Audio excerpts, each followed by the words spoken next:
Bom dia a todos. Estando composto o nosso Tribunal Regional Eleitoral, declaro aberta a sessão, cumprimentando a todos os pares, o senhor procurador, senhores advogados, partes, servidores.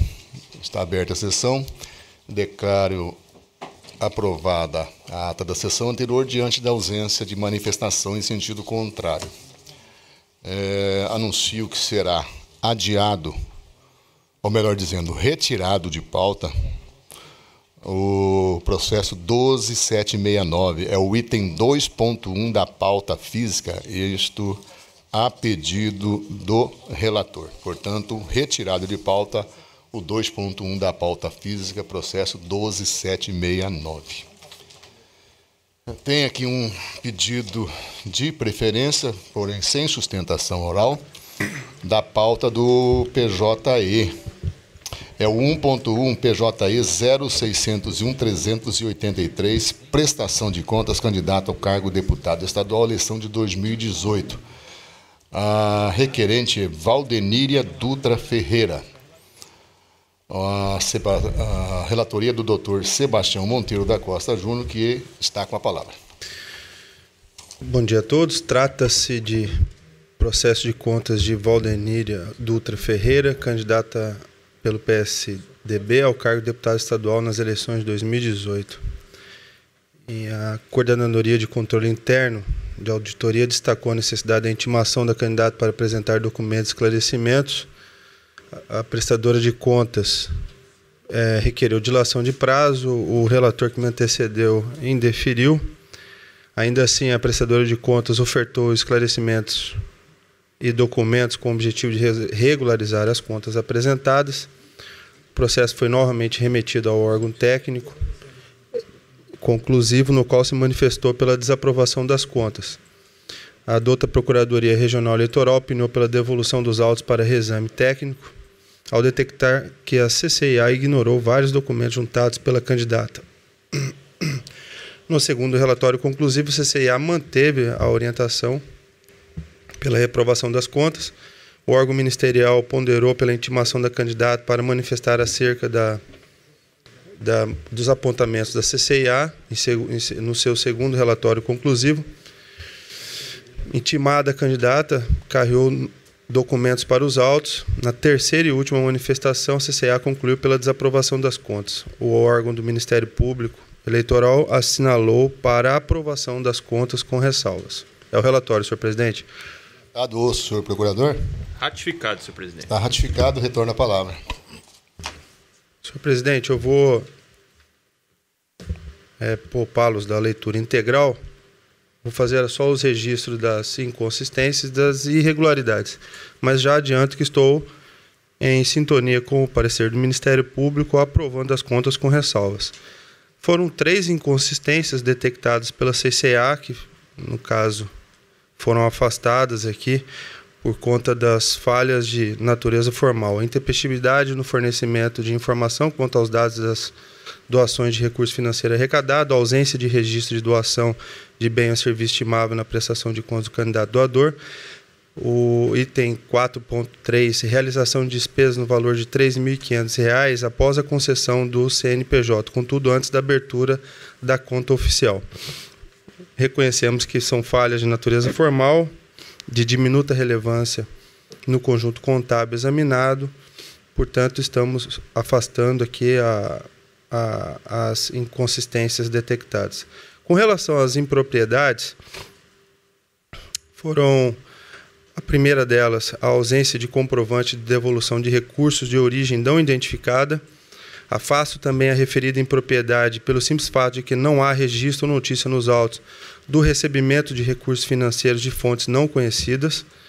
No item 3.4, a ausência de extrato bancário referente ao mês de agosto de 2018 da conta corrente destinada à movimentação de recursos do Fundo Especial de Financiamento de Campanha. Esse valor de R$ 70 mil foi creditado em setembro, não em agosto, né? Mês a partir do qual, consoante os registros contábeis, a conta passou a ser movimentada. Por sua vez, que teve acesso, a CCIA teve acesso ao aludido extrato bancário, motivo pelo qual afasta tal impropriedade. As irregularidades materiais, uma delas se refere à dúvida quanto à existência de declaração de trabalho voluntário, despesa contabilmente classificada como estimável em dinheiro no valor de R$ 500, que foi então subscrita em benefício de determinada pessoa a quem se pagou a quantia de R$ 3.500. Intimada a se manifestar, a prestadora esclareceu que, na bem da verdade, no decorrer da campanha, o valor que foi estabelecido por R$ 500, ele foi pago. O serviço realmente existiu, o valor R$ 3.500, e o comprovante do cheque é esse cheque número aqui, 90010. Então, não houve discrepância entre a prestação de contas e os documentos que estão acostados aos autos. Há também um registro da suposta omissão de uma despesa no importe de R$ 1.000, escriturada em nome de Davidson da Silva Oliveira Eireli, que, ao contrário da conclusão técnica, a nota fiscal respectiva consta nos autos, na página 83, conforme transcrevi aqui o link no voto. Então, afasto também a irregularidade apontada. Aqui, nesses capítulos que seguem aqui, são lançamentos de notas fiscais e confrontadas com a CCIA, que, depois de toda essa instrução do processo, chegamos aqui aos valores que foram divergências de cheques com notas fiscais. Então, foi feito, a princípio, havia um desencontro das notas fiscais com cheques, que depois de várias apurações, detectou-se aqui que eram valores de 201,38 centavos, 162,68 centavos, 260,02 centavos, que foram devidamente intimadas e comprovadas porque estava havendo essas divergências entre as cártulas dos cheques e as notas fiscais. Foram erros de lançamento no sistema de prestação de contas da Justiça Eleitoral. Então, não houve reconhecemos aqui que não houve má-fé no lançamento das despesas, né, que em nenhum momento a candidata teve o propósito de omitir gastos na sua prestação de contas. As irregularidades dos 2.2 e 3.5 estão alicerçadas em meras presunções contábeis, ou seja, sem respaldo técnico ou probatório. Por último, finalizando aqui, a candidata, que mediante análise aqui do sistema de prestação de contas da Justiça Eleitoral, ela recebeu doações de pessoas que não estavam, que não fazem parte do Cadastro Geral de Empregos e Desempregados, né? Então, foi identificado o recebimento direto de doações efetuadas por pessoas físicas desempregadas há mais de 120 dias, no CAGED. Os valores estão aqui apontados, R$ 500 e R$ 700, como desempregado seu, sem registro formal de carteira de trabalho ou outro meio próprio, mesmo que por mais de 120 dias não constitui prova suficiente da ausência de capacidade econômica dos respectivos doadores. Nesse capítulo também, em consonância com o Ministério Público, estamos afastando a irregularidade. Logo abaixo, temos aqui, após consulta também no sistema de prestação de contas à Justiça Eleitoral, a situação é a mesma da anterior, posto que a Gráfica Tigre Limitada consta como inapta na junta comercial, mas também fez doações de campanha, para campanha. Só que essas doações, na época, ela ainda estava em atividade, conforme consta aqui no voto. Então, afastamos essa irregularidade. Finalizando, as irregularidades materiais detectadas nas contas sob exame representam um percentual mínimo equivalente a pouco mais de 5% frente ao total da receita arrecadada em campanha, cujo importe é de R$ 70 mil, encontrando-se, pois, dentro dos limites de tolerância da Justiça Eleitoral. Em outras palavras, e aqui eu aplico aqui os princípios da proporcionalidade, razoabilidade, cito o voto aqui da doutora Vanessa, julgo pela aprovação, voto aqui pela aprovação com ressalva das contas de Valdenir Adulta Ferreira em sintonia com o parecer ministerial. É como voto, senhor presidente? Voto do doutor Fábio Henrique. Acompanhe, excelência. Doutor Jacques Continho. Com o relator. Debatadora Marilsen. Com o relator. Doutor Antônio Peleja. O relator. Toriari. Acompanho o relator, excelência. O resultado, o tribunal, por unanimidade, aprovou com ressalvas as contas da candidata nos termos do voto do doutor relator e em consonância com o parecer ministerial. Ainda de relatoria do doutor Sebastião Monteiro, é o 2.2, o processo 9644. É uma prestação de contas, partidos políticos, prestação de contas de exercício financeiro 2015, Partido Solidariedade de Mato Grosso, é o requerente. Também requerente Adalto de Freitas Filho, que era seu presidente à época. E requerente também Manuel de Souza. E Mariane Alves Pereira, que é tesoureira. E ainda Adolfo Graça de Oliveira, também tesoureiro. Vossa Excelência, relator, está com a palavra. Trata-se de prestação de contas do Partido Solidariedade, representado pelo seu diretório regional referente ao exercício 2015. O requerente protocolizou suas contas em 2/5/2016, carregando para os autos documentos acostados às folhas 3 e 4. A Coordenadoria de Controle Interno efetuou o checklist das peças apresentadas e destacou a necessidade de diligência para complementar a documentação contábil. Intimado, apresentou a petição e os documentos, o partido apresentou a petição e os documentos acostados, folha 76 e 458. Por intermédio da petição de folhas tais, ainda carreou para o feito novos documentos relativos à constituição de sua composição partidária. Em longa análise contábil realizada em confronto com os balanços patrimoniais juntados, a CCA ponderou por nova intimação da agremiação partidária. Novamente intimado, o partido peticionou e juntou documentos aos autos. Prosseguindo esse exame contábil, o órgão técnico opinou pela desaprovação das contas. Em cota lançada, o parquet ponderou pela citação do partido e de seus responsáveis para apresentarem defesa no prazo legal. O relator do feito acolheu a proposição ministerial e determinou a intimação. O partido apresentou a defesa. Adolfo Graça de Oliveira e Manuel de Souza, presidente e tesoureiro, respectivamente, apresentaram as respectivas defesas. Os demais dirigentes partidários mantiveram-se inertes. Como houve inovação documental, a CCA expediu um novo relatório até concluiu pela desaprovação das contas. Determinei o despacho, no caso, eu determinei o despacho de abertura por prazo de alegações finais, assim foi feito. O parecer do Ministério Público Eleitoral pugnou pela desaprovação das contas com a suspensão do repasse de novas cotas do fundo partidário pelo período de 3 meses, bem como recolhimento ao erário da importância de R$ 13.590,67 em razão da utilização indevida de recursos do fundo partidário. É o relatório, senhor presidente. Senhor procurador? Ratificado, senhor presidente. Está ratificado, senhor relator. O voto está liberado para todos, né? Só para confirmar, tá?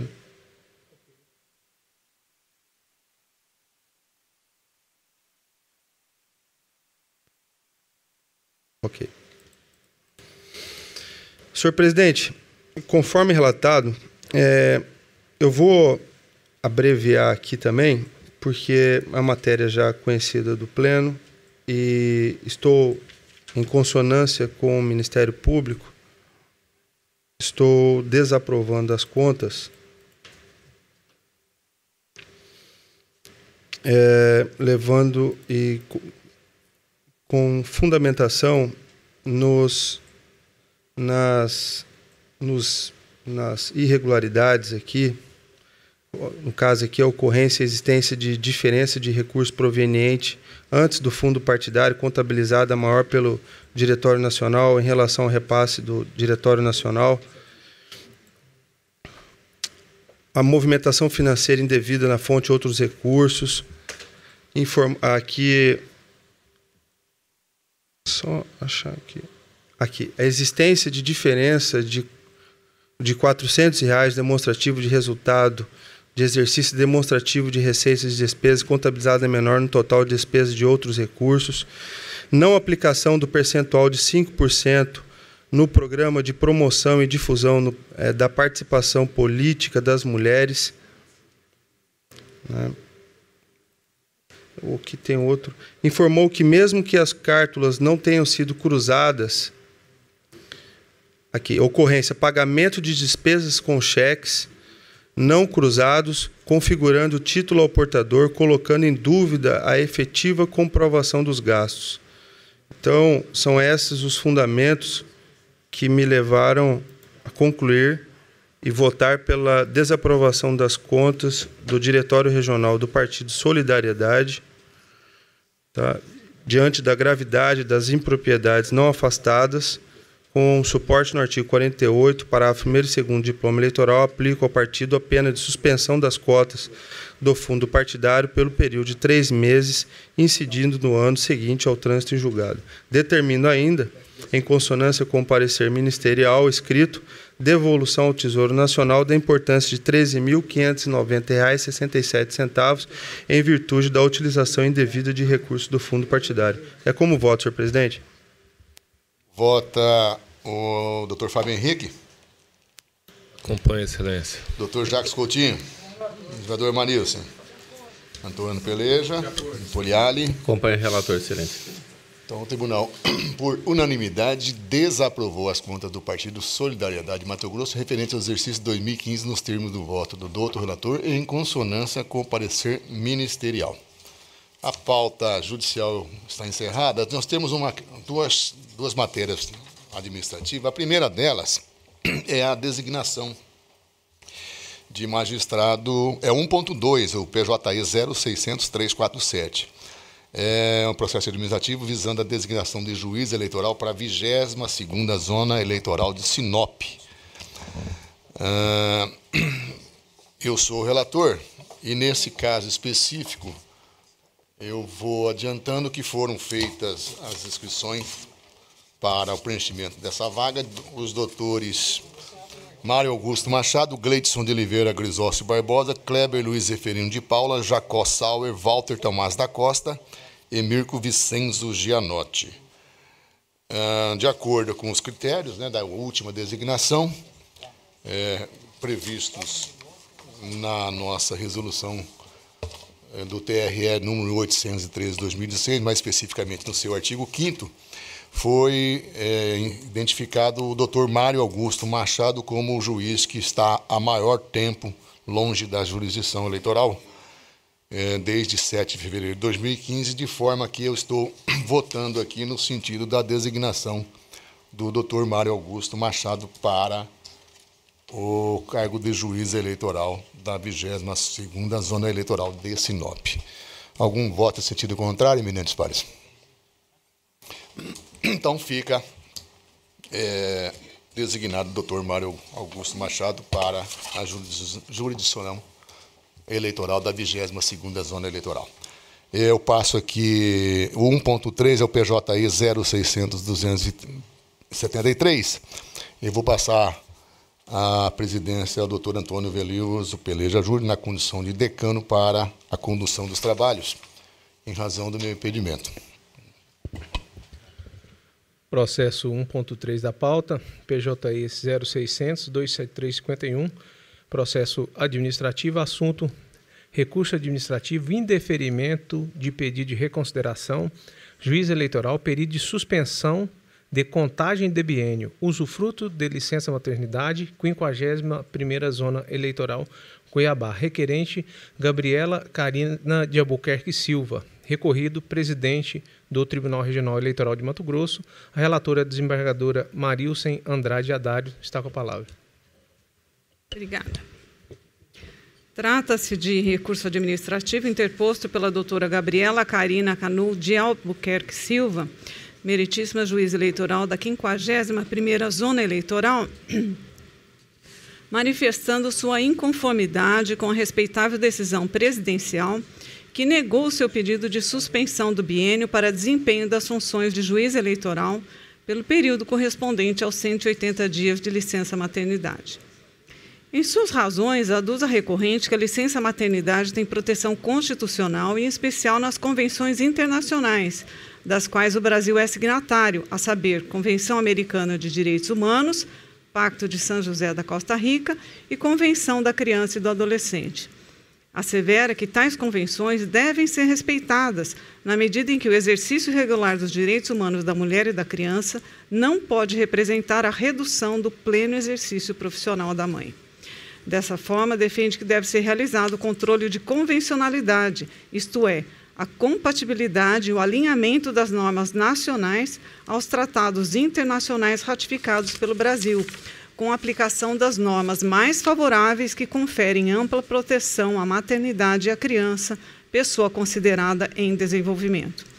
Adiante, cita precedente recente do Supremo Tribunal Federal que fixou um entendimento segundo o qual a gravidez deve funcionar como tratamento diferenciado à mulher, aplicada para assegurar a dignidade humana. No mais, com base nesses argumentos, postula seja realizado o controle de convencionalidade, com a incidência da máxima efetividade dos direitos humanos e fundamentais, para que seja suspenso o biênio durante o usufruto do período de licença-maternidade.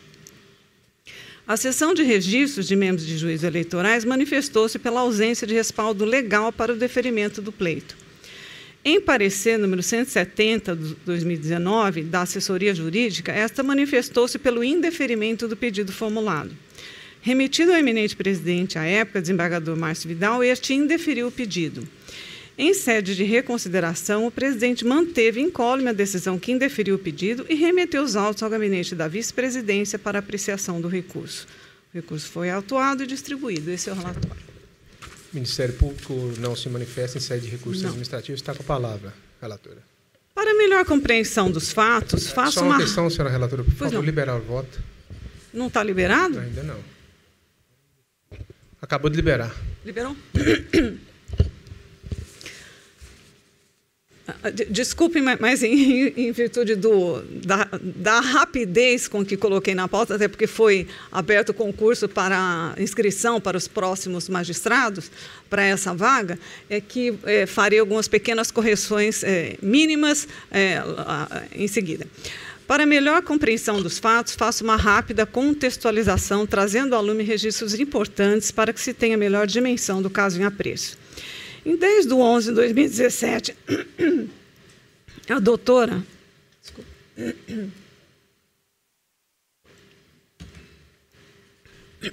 Em 10/11 de 2017, a doutora Gabriela Carina Canu de Albuquerque Silva entrou em exercício na função de juiz eleitoral da 51ª Zona Eleitoral com sede nesta capital.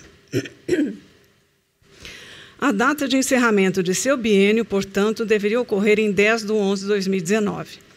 Todavia, entre 3/11 de 2018 e 30/4 de 2019, a magistrada fruiu licença maternidade, razão pela qual postula pela prorrogação de seu biênio pelos 180 dias correspondentes, que ocorreriam em 8/5 de 2020, alguns dias após o fechamento do Cadastro Nacional de Eleitores.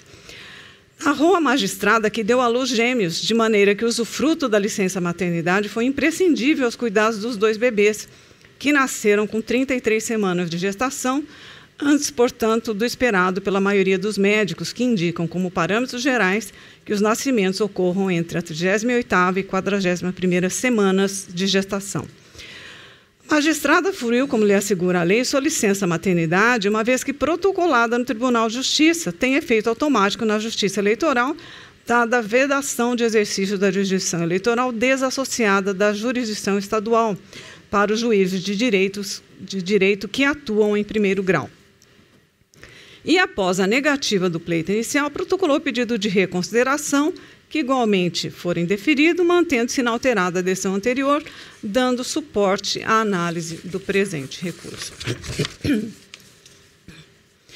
Pois bem, consoante relatado, objetiva a magistrada recorrente a suspensão da contagem do prazo,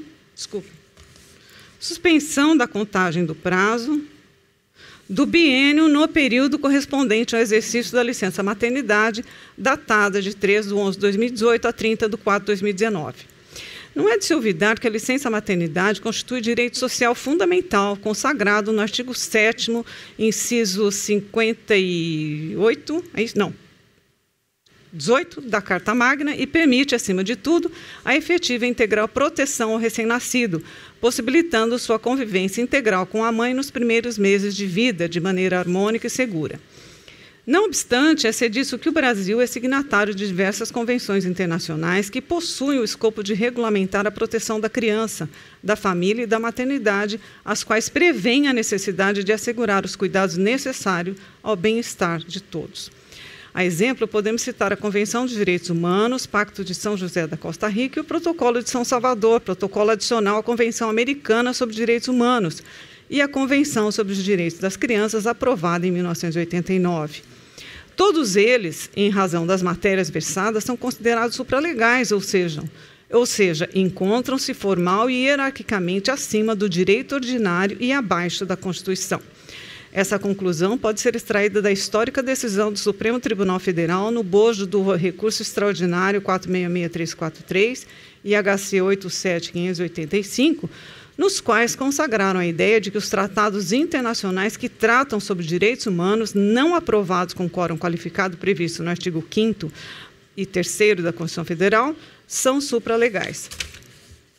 Com efeito, dentro dessa perspectiva de dever de cumprimento da legislação internacional, é que surge a ideia do controle de convencionalidade. Assim, cabe ao Poder Judiciário interno de cada país o controle de constitucionalidade das convenções internacionais e, igualmente, também ao mesmo poder aplicar as normas que detenham um alcance universal. No Brasil, o controle de convencionalidade foi objeto da tese de doutorado de Valério Massuoli, que explica o método. Nesse sentido, o controle de convencionalidade seria o método a impedir o parlamentar local de adotar uma lei que viole, mesmo que abstratamente, direitos humanos previstos em tratados internacionais já ratificados pelo Estado. Em outras palavras, seria a técnica legislativa pela qual o parlamento, tendo em conta em tratado de direitos humanos em vigor no país, deixaria de adotar uma lei como dito tratado que com dito tratado conflitasse, a fim de não dar causa à responsabilidade internacional do Estado por ato do Poder Legislativo. Está lá em Editora Revista dos Tribunais. Nas palavras do célebre Carlos Roberto Roussec, o controle de convencionalidade possui algumas regras, como toda e qualquer norma interna brasileira que venha contrariar as disposições de qualquer tratado internacional de direitos humanos com status de norma supralegal deverá ser considerada formalmente ilegal. Ademais, 3 argumentos devem ser levados em consideração. O Brasil, no livre e pleno exercício da sua soberania, ratificou a Convenção Americana de Direitos Humanos sem a formulação de qualquer reserva sobre a matéria. Em face do princípio da boa-fé, cabe ao Estado brasileiro conferir plena observância aos direitos internacionais nela enunciados. Em face do princípio da prevalência de norma mais benéfica, em caso de conflito entre a norma internacional e a norma interna, prevalece sempre a norma mais favorável em consonância com o disposto no artigo 29 da Convenção Americana. Nesse passo, incumbe aos órgãos do Poder Judiciário estabelecer um critério de antinomias e determinar, em caso de conflito entre regras interna e externa, a prevalência daquela que melhor protege os direitos humanos. O Protocolo de São Salvador, protocolo adicional à Convenção Americana sobre Direitos Humanos em matéria de direitos econômicos, sociais e culturais, no qual o Brasil foi também signatário, reconhece as diferentes dimensões dos direitos humanos. Uma das vertentes é justamente a proteção da família, descrita nos artigos 15 e seguintes. Essa proteção inclui o direito de dispensar atenção e assistência especial à mãe por um período razoável antes e depois do parto e alimentação adequada às crianças.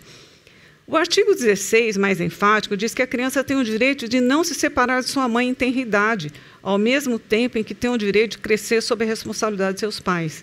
E eu transcrevi aqui o artigo 16, peço vênia para poupá-los da leitura. A Convenção sobre os Direitos da Criança, aprovada em 89, estabelece em seu artigo 3º que os Estados possuem o dever de assegurar à criança a proteção e o cuidado que sejam necessários para o seu bem-estar. Não é necessário ser um expert para saber que, dentro do período da licença maternidade, a criança necessita do aconchego e da segurança que a mãe transmite para o início do seu desenvolvimento psicoemocional e motor. Tanto é que as convenções internacionais assim o asseguram. Trata-se aqui da aplicabilidade de direitos humanos universais de proteção à criança, à família e à maternidade, que devem ser valorados em sua carga máxima, sob pena de subutilizar os importantes tratados internacionais e também os próprios princípios consagrados em nossa Carta Magna. A resolução do TRE de Mato Grosso, número 1803/2016, que prevê que os biênios são contados ininterruptamente, sem desconto de qualquer afastamento, mesmo os decorrentes de licenças e férias, deve ser interpretada à luz das convenções internacionais da Constituição Federal, que, conforme amplamente debatido, protege integralmente a infância. A licença maternidade não pode ser vista como mera licença. Aqui está o diferencial, eminentes pares, das licenças ali mencionadas na resolução do TRE. Pois nela encontra-se enraizada a conquista dos direitos fundamentais de não discriminação da mulher, da maternidade, da proteção da criança e da família. Não obstante, a Constituição da República se posicionou expressamente a favor da proteção à maternidade no artigo 6º e assegurou o direito ao planejamento familiar e à liberdade reprodutiva. A respeito da temática, inclusive, o Supremo Tribunal Federal, no recurso extraordinário 1058-333, com repercussão geral, reconheceu o direito à candidata gestante em realizar o teste de aptidão física em data diversa dos demais candidatos, sob o enfoque do direito à igualdade e à dignidade humana. Como fundamento, o ministro relator também mencionou as convenções internacionais, precisamente a Convenção sobre a Eliminação de Todas as Formas de Discriminação contra a Mulher. E aí eu transcrevo parte da decisão que consta nesse recurso extraordinário com repercussão geral. No caso concreto, a juíza eleitoral recorrente, conforme documentos que instrui o presente recurso, deu à luz gêmeos, os quais nasceram prematuros e permaneceram 7 dias na UTI. Nesse sentido, em atenção ao diálogo das fontes, extraindo a melhor interpretação dos direitos fundamentais e humanos, uma vez que regras internas não podem limitar o exercício profissional da mulher, especialmente no momento da maternidade, tenho que pedir de suspensão do biênio durante o gozo de licença maternidade, merece ser provido. Ante exposto, dou provimento ao recurso para considerar suspensa a contagem do biênio da magistrada recorrente como juiz da 51ª Vara Eleitoral, Zona Eleitoral, durante o usufruto da licença maternidade referente ao período de 3 de 1 de 2018 a 30 de 4 de 2018. É como voto. Após a integralidade do voto pela relatora, passo a colher os votos. Primeiro, doutor Iali Sabo Mendes. Excelência, eu acompanho o voto e faço um adendo, porque quando estava aqui como juiz de zona eleitoral, houve 2 casos quando se encerraram, né? Duas zonas se fundiram e teve um caso, a causa de pedir é diferente, mas por analogia, onde o desembargador Márcio autorizou o Dr. João Mena Barreto e doutora Maria Rosi a complementarem o período do biênio. Parece que me faltava 8 meses do Dr. João Mena e 6 meses da doutora Rosi. Então, sendo causas de pedir diferente, obviamente, e fazendo esse adendo ao voto da desembargadora, acompanho na íntegra. É como voto. Como vota o doutor Sebastião Monteiro? O caso é extremamente, a matéria é extremamente palpitante e, pelo que eu identifico, é um caso sui generis, né? Pelo que consta, não há, pelo menos na leitura que eu fiz do voto, não há precedentes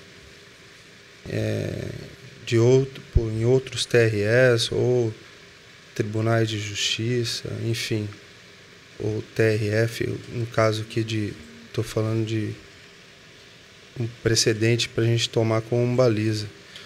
Apesar do brilhante voto proferido por Vossa Excelência, desembargadora, eu ainda tenho alguns questionamentos e quero me dar a oportunidade de desenvolver um estudo aprofundado sobre a matéria, e eu vou pedir escusas, mas eu vou pedir vista. A primeira vez que eu peço vista, eu procuro, principalmente nos processos do PJE que a gente tem acesso, né, e o PJE dá essa facilidade para a gente de buscar sempre a celeridade. Eu quero mergulhar nesse assunto aqui e enriquecer o debate aqui no plenário. Então, eu estou pedindo vista. Eu só gostaria de complementar isso. Não há por que pedir escusas em virtude de um pedido de vista. A matéria, de fato, é inédita, digamos assim, pelo menos pelo que eu tenha noção aqui neste TRE, nesse Tribunal Eleitoral, mas é uma matéria que nos convida à reflexão, né? É uma reflexão até profunda, porque em se concedendo o direito ao magistrado, obviamente os pedidos posteriores deverão ser embasados, se for concedido ao final, né, nesse precedente. Abriria-se, digamos assim, um precedente para futuras magistradas nessa mesma situação de licença-maternidade. Mas o que eu tenho a dizer é o seguinte: antes de que o Supremo Tribunal Federal julgasse este recurso extraordinário como repercussão geral, não sei os membros daqui se atuaram ou não no direito público, mas nós tivemos incontáveis discussões e recursos e mandados de segurança julgados não só nas varas de direito público, mas no Tribunal de Justiça, como matéria originária do Tribunal de Justiça, de concurso público de policiais, concurso público das carreiras que exigem prova de aptidão física. Quando se abriu e se começou o ingresso de mulheres no concurso público que se exigia prova de aptidão física, eram incontáveis problemas e discussões judiciais levadas aos tribunais de mulheres que, no dia da prova, estavam lá pelo 3º, 4º, 5º, 6º mês de gestação e acabavam sendo prejudicadas. Muitas perderam por relutância dos tribunais em conceder o direito de fazer em outra data, e até que, finalmente, esta matéria chegou ao Supremo Tribunal e, nesta repercussão geral, pacificou-se o tema, autorizando a essas mulheres que pudessem agendar uma outra data e pudessem se submeter à prova de aptidão física nesses concursos. Então, isso praticamente nos salvou, nós, mulheres que lá atuavam, já atuei muitos anos na Câmara de Direito Público, na relutância de alguns magistrados e alguns tribunais, não só aqui em Mato Grosso, que nosso tribunal é um tribunal avançado nesses termos, mas em outros tribunais do país, nessa relutância em autorizar as mulheres a fazer prova, mulheres gestantes e parturientes a fazer prova em outra data. Então, é uma matéria palpitante, de fato, e nos leva à reflexão, até porque, neste caso aqui, se for concedido ao magistrado, obviamente, outras poderão futuramente requerer esse benefício. Só uma questão de ordem, desculpa, tá, desembargador Sebastião. Tem, me parece, concurso aberto para essa vaga, né, Excelência? Tem, né? Segundo informações que eu tive, sim. Desembargadora, só uma curiosidade. Quando ela ficou afastada, houve suspensão da remuneração dela também? Que justamente o outro magistrado assumiu o período dela e, obviamente, recebeu pelo período de afastamento da magistrada. Justamente por isso, haveria um decréscimo na sua remuneração se não for concedido esse benefício a ela, né? Isso não se trata, como eu disse, não é aquela licença por doença, aquela licença convencional. É uma licença de proteção à maternidade. Tanto que, na minha época, era de 120 dias, até foi o meu equívoco. Era de 100, até não precisa nem consignar isso, mas era de 120. E aí estendeu-se para 180 dias, ampliando o direito à maternidade, à criança e ao recém-nascido. Vamos dar... Me permite, doutor? Vamos dar continuidade, então. Colher os votos. Doutor Fábio Fiorenza.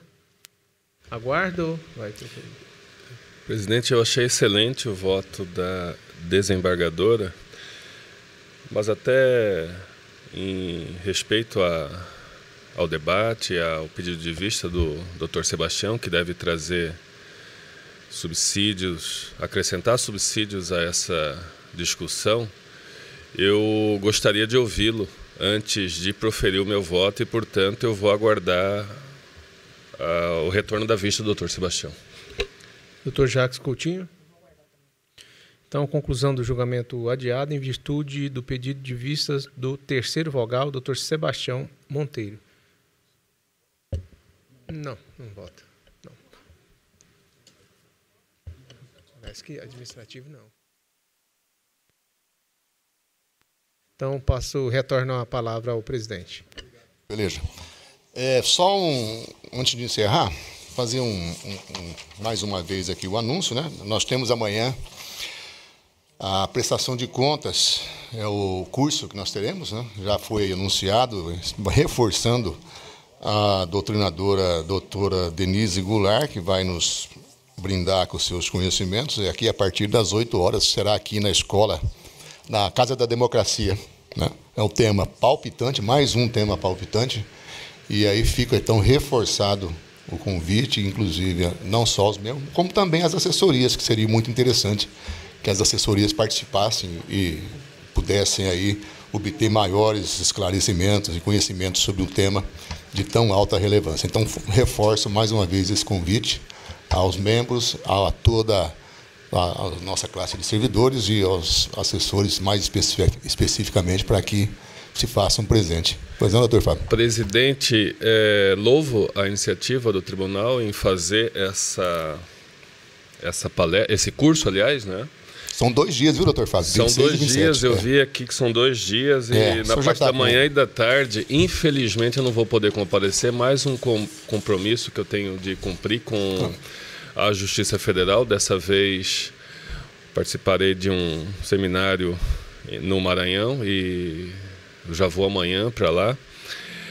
Mas eu orientarei a minha assessoria a participar desse curso, até para transmitir depois para mim o que foi ensinado ali. E já também passei ao Dr. Ciro, meu substituto, os detalhes sobre o curso, para que caso ele queira participar, ele também possa fazê-lo. Então, lamento que não vou poder me fazer presente nesse curso. Ok, doutor. Mas então fica reforçado o convite, quem puder comparecer, será uma boa oportunidade para se inteirar melhor sobre esse assunto. Nada mais havendo, acho que é o último, né? Então, dou por encerrada a sessão, agradecendo a presença de todos.